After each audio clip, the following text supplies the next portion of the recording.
प्यारे बच्चों, आज हम चैप्टर नंबर 2 अम्ल, क्षारक तथा लवण, एसिड, बेसिस एंड सॉल्ट्स को पूरा कवर कर लेंगे। ये हमारा वन शॉर्ट वीडियो होने वाला है, ठीक है, जिसमें हम लोग सभी टॉपिक्स को कवर करेंगे जो आपके एग्जाम के लिए बहुत ही ज़रूरी हैं, ठीक है ना। तो आइए चलते हैं अपने टॉपिक्स की ओर, ठीक है। सबसे पहला हमारा जो हेडिंग है वो है एसिड। क्या है? एसिड।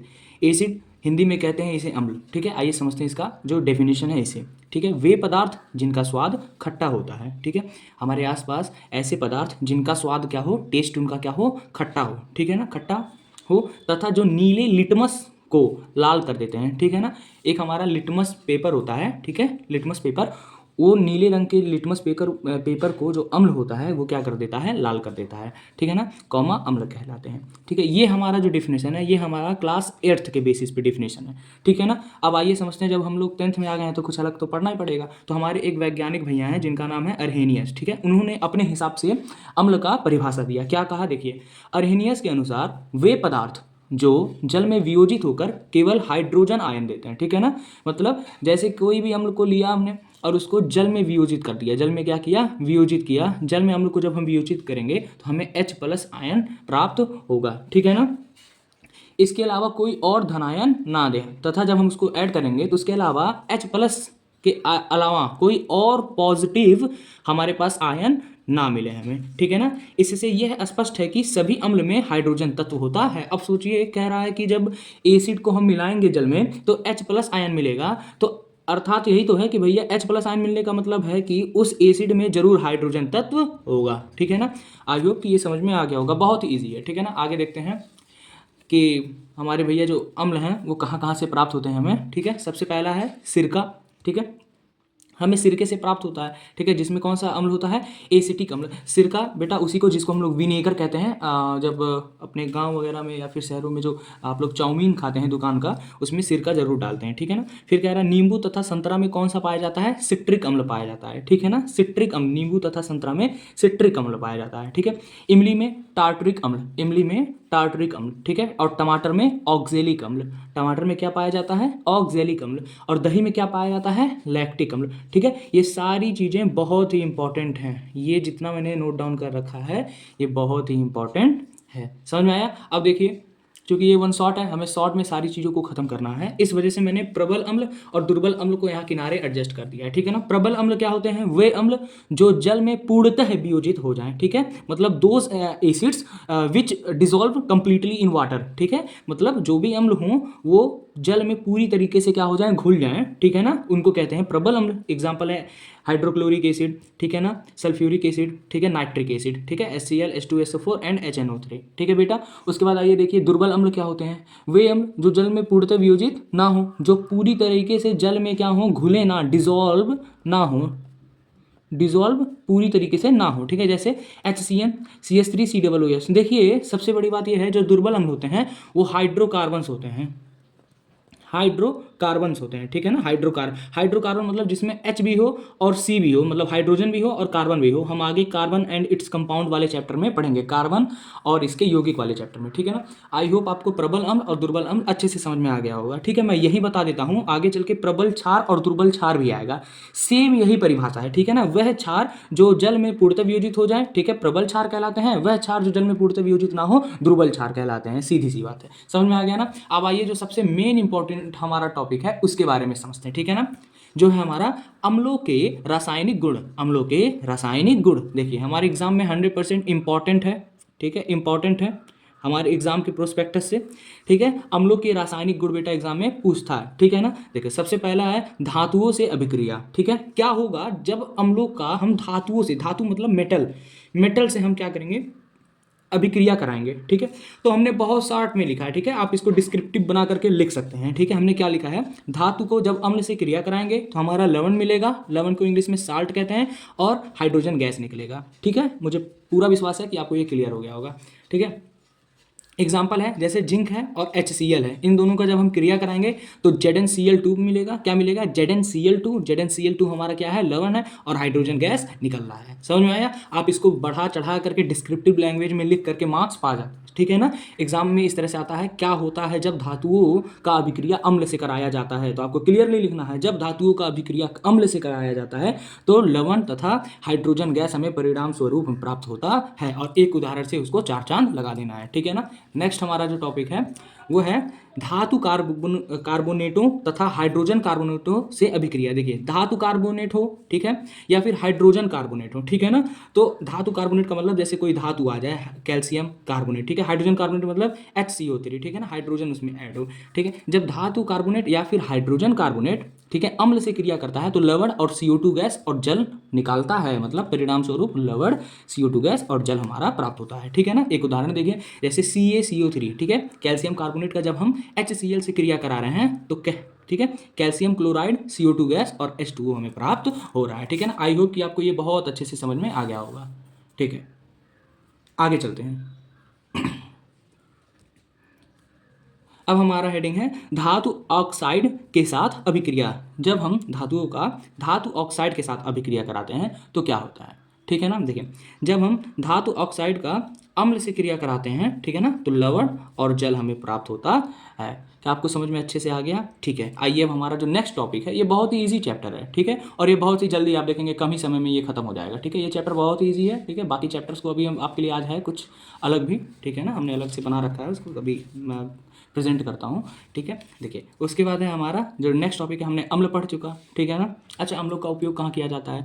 अम्लों का उपयोग जैसे बेटा विस्फोटक बनाने में, बम बनाने में, ठीक है ना, किसी भी चीज़ की जैसे सोने चांदी के बर्तन की या फिर आभूषणों की सफाई करने में, ठीक है ना, बहुत सारी चीज़ों में किया जाता है, ठीक है ना। चलिए देखिए आगे देखिए। हाँ, अम्लों की प्रवृत्ति कैसी होती है? संक्षारक होती है, ठीक है। अम्लों की प्रवृत्ति संक्षारक होती है, मतलब अगर हम अम्ल को कपड़ों पे, अपनी स्किन मतलब त्वचा पे या फिर पेपर वगैरह पे डालें तो उसको नष्ट कर देता है, ठीक है। इसीलिए अम्लों का जो प्रकृति है उसको क्या माना गया है? संक्षारक माना गया है, ठीक है। आइए देखते हैं आगे। क्षारक, क्षारक मतलब बेसिस, वे पदार्थ जिनका स्वाद तीखा या कड़वा होता है, बिटर होता है। क्या होता है? बिटर, तीखा या कड़वा होता है, ठीक है, तथा जो लाल लिटमस पेपर को नीला कर देते हैं। भैया ये वाली बात जरूर याद रखिएगा, लाल लिटमस पेपर को नीला कौन करता है? बेस करता है। नीले लिटमस पेपर को लाल कौन करता है? अम्ल कहता है, करता है, ठीक है ना। आगे देखिए, अब इसमें भी हमारे अरेनियस भैया आएंगे, कहेंगे भैया नहीं मैं अपने हिसाब से परिभाषा दूंगा, ठीक है।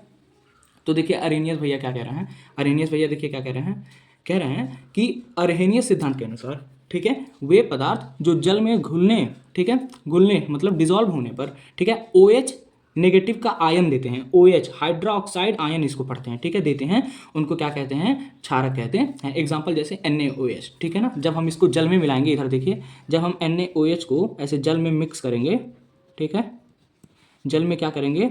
मिक्स करेंगे NaOH को, तो Na प्लस और OH निगेटिव आयन के रूप में क्या करेगा? ये टूट जाएगा, ठीक है। तो यही कह रहा है, जो OH निगेटिव आयन दें उन्हीं को क्षारक कहते हैं। समझ में आ गया? अब देखिए, आप सोच रहे होंगे सर क्षारक क्यों लिखे हैं? हम लोग तो क्लास 8th में अम्ल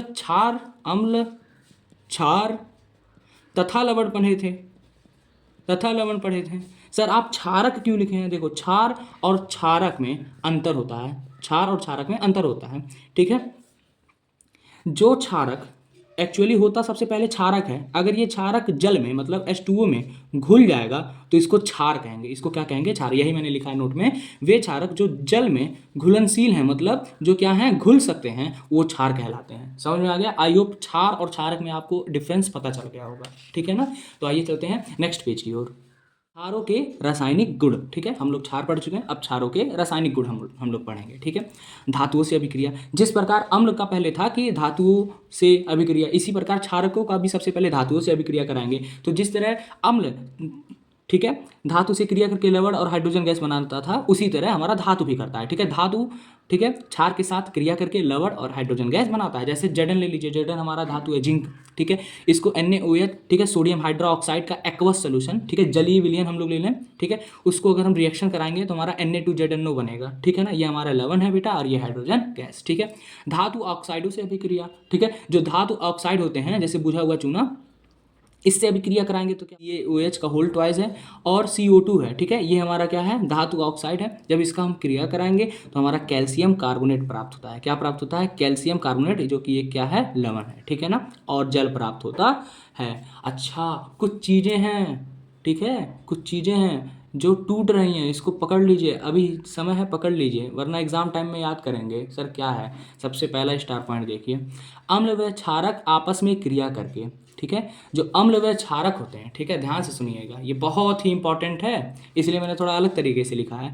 अम्ल व क्षारक जो होते हैं वो आपस में क्रिया करके एक दूसरे के प्रभाव को क्या करते हैं, नष्ट कर देते हैं, ठीक है। मतलब जब अम्ल व क्षार आपस में क्रिया करते हैं तो एक दूसरे के प्रभाव को क्या करते हैं, नष्ट करके लवण व जल का निर्माण करते हैं। समझ में आया? इसी अभिक्रिया को हम लोग उदासीनीकरण अभिक्रिया कहते हैं।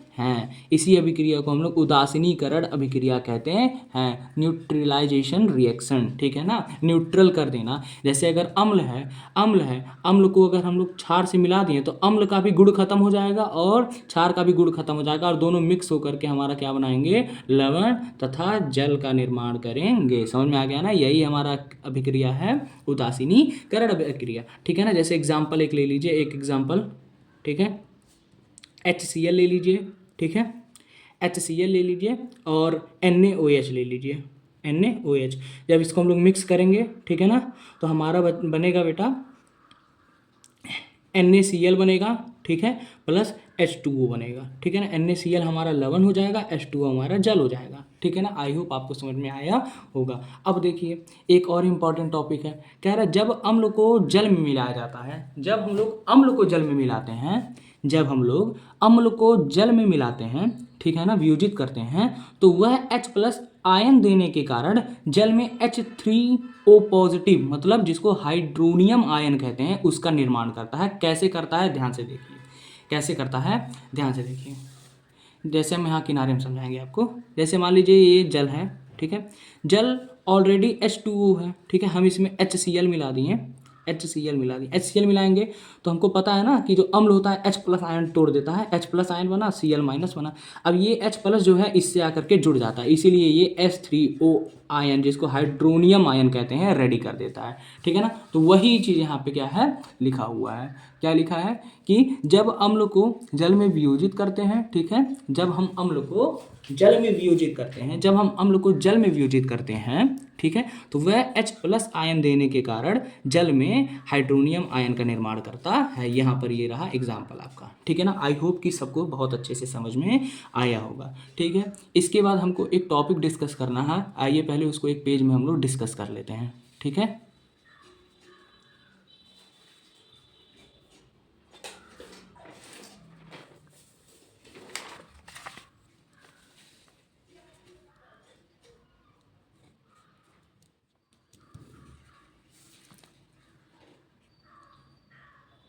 देखिए बच्चों, जो हमें यहाँ पे डिस्कस करना है उसका नाम है बेटा हमारा सूचक। क्या नाम है, सूचक, सूचक, ठीक है, इंडिकेटर्स,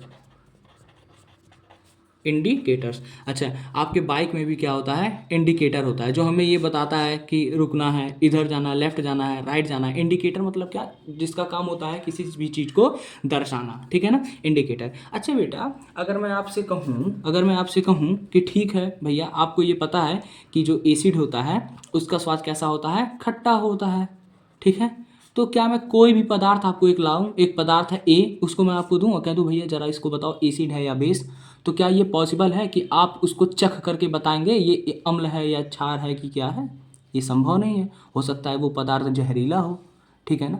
तो इसी वजह से हमारे पास क्या बनाए गए, इंडिकेटर्स बनाए गए हैं। क्या बनाए गए, इंडिकेटर्स का खोज हुआ है, ठीक है ना। इंडिकेटर्स कई प्रकार के होते हैं, जैसे नेचुरल प्राकृतिक सूचक होते हैं, सिंथेटिक मतलब हमारा जो मैन मेड होते हैं, ठीक है ना, मैन मेड वो बनाया गया, इंसानों द्वारा बनाया गया। फिर गंध युक्त, जिसको ऑल फैक्ट्री कहते हैं, ऑल फैक्ट्री, ठीक है ना, ऑल फैक्ट्री मतलब सुगंध, जिसमें सुगंध होता है उससे हम। फिर उसके बाद आता है हमारा यूनिवर्सल सर्वात्रिक, ठीक है, इंडिकेटर, ठीक है। आइए हम एक एक को डिस्कस करेंगे। सबसे पहले आइए नेचुरल को हम डिस्कस करते हैं, नेचुरल, ठीक है, जो हमारा नेचुरल सूचक होता है, नेचुरल इंडिकेटर होता है, ठीक है, प्राकृतिक सूचक जो होता है उसको डिस्कस करेंगे।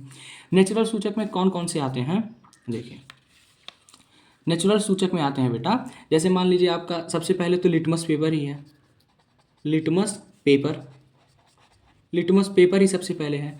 एसिड में जब डालते हैं, ठीक है, अगर रेड लिटमस पेपर है, ठीक है, एसिड में डालेंगे तो कोई भी इफेक्ट नहीं आएगा, लेकिन बेस में डालेंगे तो क्या कर देता है, रेड लिटमस पेपर को नीला कर देता है, ब्लू कर देता है। समझ में आया ना।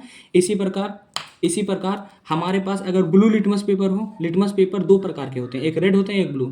अगर ब्लू लिटमस पेपर हो, ठीक है, अगर ब्लू लिटमस पेपर हो तो हमारे ब्लू लिटमस पेपर को बेटा ये क्या कर देता है, एसिड में डालेंगे तो ये क्या कर देता है, लाल कर देता है। क्या कर देता है, लाल कर देता है। और जब बेस में डालेंगे तो कोई भी इफेक्ट नहीं आएगा, नील, ठीक है ना, कोई भी इफेक्ट नहीं आएगा, ठीक है। इसी तरह से हमारा हल्दी भी है, हमारा जो हल्दी है टर्मरिक, वो भी हमारा प्राकृतिक सूचक है। कैसे, जब हम लोग अम्ल में डालते हैं तो कोई इफेक्ट नहीं पड़ता है, लेकिन जैसे ही बेस में हम लोग डालते हैं तो वो भूरा लाल बन जाता है। कैसा बन जाता है, भूरा लाल बन जाता है। समझ में आया कि नहीं आया, ठीक है। आगे देखिए, अच्छा हाँ, इसका एक एग्जांपल लेते हैं। आप लोग देखे होंगे अगर आपके कपड़े पे कभी भी हल्दी लगा है, ठीक है, और जब मम्मी उसको धुलती हैं, वॉश करती हैं कपड़े से, साबुन से वॉश करती हैं, तो हमारा देखो जहाँ पे हल्दी लगा है ना, वहाँ पे रेडिश हो जाता है, ठीक है, हमारा क्या हो जाता है, रेड रेड हो जाता है वहाँ पे। क्यों होता है, देखिए जो हल्दी है, ठीक है, ये प्राकृतिक सूचक है ही है, ठीक है, प्राकृतिक सूचक है। और जो हमारा साबुन होता है, साबुन जो होता है वो हमारा क्या होता है, क्षार होता है।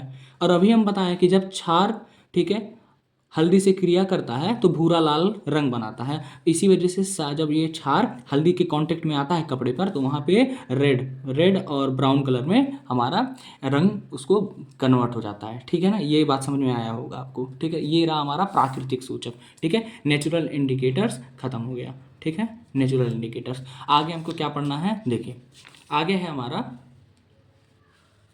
ठीक है, आगे है हमारा सिंथेटिक फाइबर, ठीक है, फाइबर नहीं, सॉरी बेटा, आगे है हमारा, ठीक है, सिंथेटिक इंडिकेटर, ठीक है ना, सिंथेटिक इंडिकेटर, ठीक है। उसमें सबसे पहले आता है मेथाइल ऑरेंज। मेथाइल ऑरेंज का जो एक्चुअल में रंग होता है वो येलो होता है, ठीक है। एसिड में डालते हैं तो रेड हो जाता है और बेस में डालते हैं तो सेम रह जाता है, जैसे जो भी कलर है वही सेम कलर रहेगा, ठीक है ना। उसके बाद आइए, फेनोफ्थलीन होता है, ठीक है, फेनोफ्थलीन होता है जब, और इसका रंग कैसा होता है, एक्चुअल में इसका रंग कलरलेस होता है, मतलब ये रंगहीन होता है, इसके पास अपना खुद का रंग नहीं है। जब एसिड में डालते हैं इस पर कोई फर्क नहीं पड़ता है, लेकिन जब बेस पे डालते हैं तो क्या हो जाता है, ये रेड में चेंज हो जाता है, फेनोफ्थलीन, ठीक है। ये हमारा किस में आता है, सिंथेटिक इंडिकेटर में, ठीक है ना, ठीक है, समझ में आया। उसके बाद आगे देखिए, ऑल फैक्ट्री मैंने बताया है गंध युक्त, ठीक है, गंध युक्त सूचक, ठीक है, जो गंध से अपने बताते हैं। जैसे प्याज ले लीजिए, प्याज का क्या होता है, कोई ना कोई गंध होगा, खुशबू होगा। जब एसिड में डालेंगे तो सेम खुशबू रहेगा, ठीक है, लेकिन जब बेस डालेंगे तो उसमें से उसका खुशबू क्या होगा, खत्म हो जाएगा, खुशबू क्या होगा, खत्म हो जाएगा। यही सेम क्लोव ऑयल में होता है, मतलब लौंग का तेल में यही सेम होता है। जब एसिड में डालते हैं तो सेम खुशबू होता है, और जैसे ही बेस में डालते हैं तो इसका खुशबू खत्म हो जाता है, ठीक है ना। आई होप आपको बहुत अच्छे तरीके से ये समझ में आ गया होगा, ठीक है। आगे चलते हैं,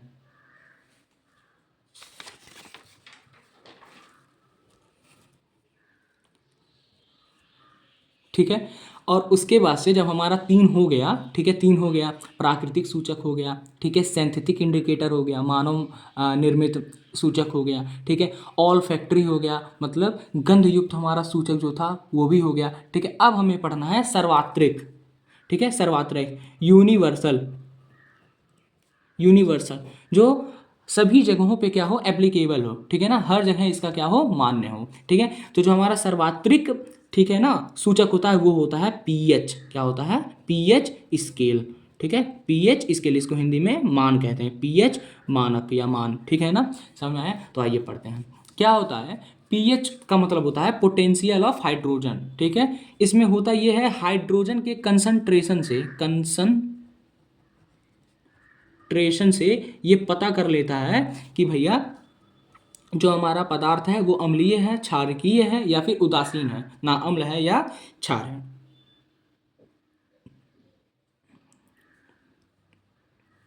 ठीक है। देखिए क्या होता है, देखिए जब, देखिए होता ये है, इसमें एक स्केल है, ठीक है, एक स्केल है 0 से लेके जो 14 तक होता है, मतलब 0 से 14 तक का ये एक स्केल होता है, ठीक है। जब हम 0 से 7 के बीच में होते हैं, अगर हम, ठीक है, कोई भी पदार्थ है उसका पीएच वैल्यू निकालें, वो 0 से 7 के बीच में आया तो वो अम्ल होगा, ठीक है। अगर वो 7 से 14 के बीच में आया, 7 से 14 के बीच में आया तो क्या होगा, क्षार होगा, ठीक है। लेकिन एग्जैक्ट 7 आ गया, एग्जैक्ट 7 आ गया, एग्जैक्ट 7, तो वो उदासीन होगा, उदासीन होगा, मतलब ना ही वो अम्ल होगा ना ही वो क्षार होगा। क्लियर, ठीक है। अब आइए केवल एक लास्ट टॉपिक रह गया है, दैनिक जीवन में पीएच का, ठीक है, दैनिक जीवन में पीएच का प्रभाव, ठीक है, मान मैंने लिखा है, ठीक है। पीएच का प्रभाव क्या पड़ता है, पीएच का प्रभाव हमारे दैनिक जीवन में, आइए समझते हैं, ठीक है, ठीक है। देखिए सबसे पहले पौधे एवं जंतुओं पर, सही बात है, पौधे और एवं जंतुओं पर हमारा पीएच का बहुत ही असर पड़ता है। क्यों? क्योंकि जैसे हमारे इंडस्ट्रियल एरियाज होते हैं जहाँ पे फैक्ट्री वगैरह है, ठीक है, तो वहाँ पे जब फैक्ट्रियों में से वेस्ट मटेरियल निकलता है, वेस्ट मतलब जो उनका उपयोग में नहीं है वो चीज़ें जब वो नदी तालाब में छोड़ देते हैं तो उसमें जो जलीय जीव होते हैं, ठीक है, जलीय जीव होते हैं, उनका जीवन थोड़ा कठिन हो जाता है, उनको जीवन जीने के लिए सर्वाइव करना पड़ जाता है। समझ में आया ना, उनको बहुत ही स्ट्रगल करना पड़ता है, ठीक है। उसके बाद मिट्टी पर भी पड़ता है, सही बात है, पीएच का असर पड़ता ही पड़ता है। जब मिट्टी में हमारा अम्ल अधिक हो जाता है, अम्ल अधिक हो जाता है, ठीक है, तो वहाँ पे क्या करते हैं हम लोग, ऐसे फर्टिलाइजर्स, खाद पदार्थ, खाद को डालते हैं, ऐसे खाद को डालते हैं जिसमें क्या हो, क्षार हो। तभी तो अम्ल का प्रभाव कौन खत्म कर सकता है, क्षार। अगर क्षार ज़्यादा होगा खेत में तो हम लोग अम्ल वाला डालेंगे खाद। समझ में आया कि नहीं आया, फर्टिलाइजर्स बोलते हैं उसको, ठीक है। उसके बाद देखिए हमारे पाचन तंत्र पर पीएच, ठीक है, हमारे पाचन तंत्र पर भी पीएच का प्रभाव है। कैसे है पीएच का प्रभाव, देखिए अभी जैसे बेटा आप जानते हैं, अभी मैंने एग्जाम्पल नेक्स्ट पिछली वीडियो में भी लिया था, ठीक है। क्या एग्जाम्पल है कि जैसे मान लीजिए हमारे पास क्या बोलते हैं कि हम बहुत ही खाना खा लिए हैं हमारे स्टमक में, ठीक है, अमाशय में, हमारे अमाशय में, ठीक है, अमाशय में, ठीक है, क्या बढ़ गया है, एसिड हमारा अमाशय में बढ़ गया है। तो हम क्या करते हैं, इनो या फिर सोडा, ये दोनों क्या है, ये दोनों हमारा क्या है, बेस है, हम बेस लेकर के क्या कर देते हैं, उसको कम कर देते हैं जब एसिडिटी हो जाती है, ठीक है। तो हमारे पाचन तंत्र पर भी पीएच का प्रभाव है। उसके बाद देखिए दंत क्षय, मतलब जो दंत क्षय होता है उस पर भी हमारे पीएच का ही प्रभाव है। होता क्या है भैया, देखिए जब हम भोजन ग्रहण करते हैं, भोजन, ठीक है, वो हमारे दांत में क्या हो जाते हैं, स्टक हो जाते हैं, स्टक मतलब फंस जाते हैं, ठीक है, फंस जाते हैं हमारे दांत में, और दांत में फंस करके वो सड़ करके हमारे दांतों की जो पीएच है, पीएच जो है उसको 5 से क्या कर देते हैं, 5 से कम कर देते हैं, ठीक है, पीएच को 5 से कम कर देते हैं। पीएच को 5 से कम मतलब और भी ज़्यादा अम्ल बना देते हैं, और भी ज़्यादा अम्लीय बना देते हैं। और हम पहले ही बताए हैं जो अम्ल होता है उसका क्वालिटी क्या होता है, संक्षारण का, संक्षारण मतलब वो किसी भी चीज़ को नष्ट करता है, ठीक है, नष्ट करने की वजह से ही बेटा अम्ल नष्ट करता है। यही कारण है कि हमारी दांतों का नष्ट होना होता है, और हमें जब हम ठंडा, ठीक है, ठंडा या गर्म खाते हैं चीज़ें तो हमें झंझनाहट महसूस होता है। क्यों होता है, देखिए जो हमारे दांत हैं ये इस तरह से स्ट्रक्चर होता है दांत का, ठीक है, और यहाँ पे बहुत सारी लेयर्स होती हैं, ठीक है, और लास्ट में हमारा बीच में होता है बेटा पल्प। क्या होता है, पल्प। यहीं पे हमारे नसें दौड़ी होती हैं, ठीक है, नस होता है, ठीक है, नसें होती हैं। अब जब हमारा जो सबसे ऊपर वाला पोर्शन है, ठीक है, जिसे कैविटी हम लोग बोलते हैं, कैविटी, ठीक है, जब ये बेटा बहुत सारा एसिड पड़ने की वजह से ये नष्ट होना चालू हो जाता है, तो हमारा जो अब डायरेक्ट कांटेक्ट होता है ठंडे पानी या गर्म चीज़ों से, वो सीधे पल्प मतलब हमारे नर्व्स पर होता है, नर्व्स हमारे जो नसें हैं उस पर होता है। इस वजह से ये हमारे दांतों में झंझनाहट महसूस करवाता है। अच्छा, इसी बात से सर कहते हैं झंझनाहट के लिए पेप्सोडीन लीजिए, पेप्सोडाइन नाम है, हाँ शायद पेप्सोडाइन। वो करता क्या है बेटा, पेप्सोडाइन जो होता है वो क्या करता है, हमारे जो नस होते हैं ना इनको क्या कर देता है, डीएक्टिवेट कर देता है। जो हमारे नस है उसको क्या कर देता है, डीएक्टिवेट कर देता है। डीएक्टिवेट का मतलब वहीं पे मुर्दा बना देता है, मतलब डेड कर देता है, ठीक है। अब जब हमारे पास नस ही नहीं है तो हमें महसूस होगा नहीं, ना रहेगा बांस ना बजेगी बांसुरी, ये चीज़ें हैं, ठीक है।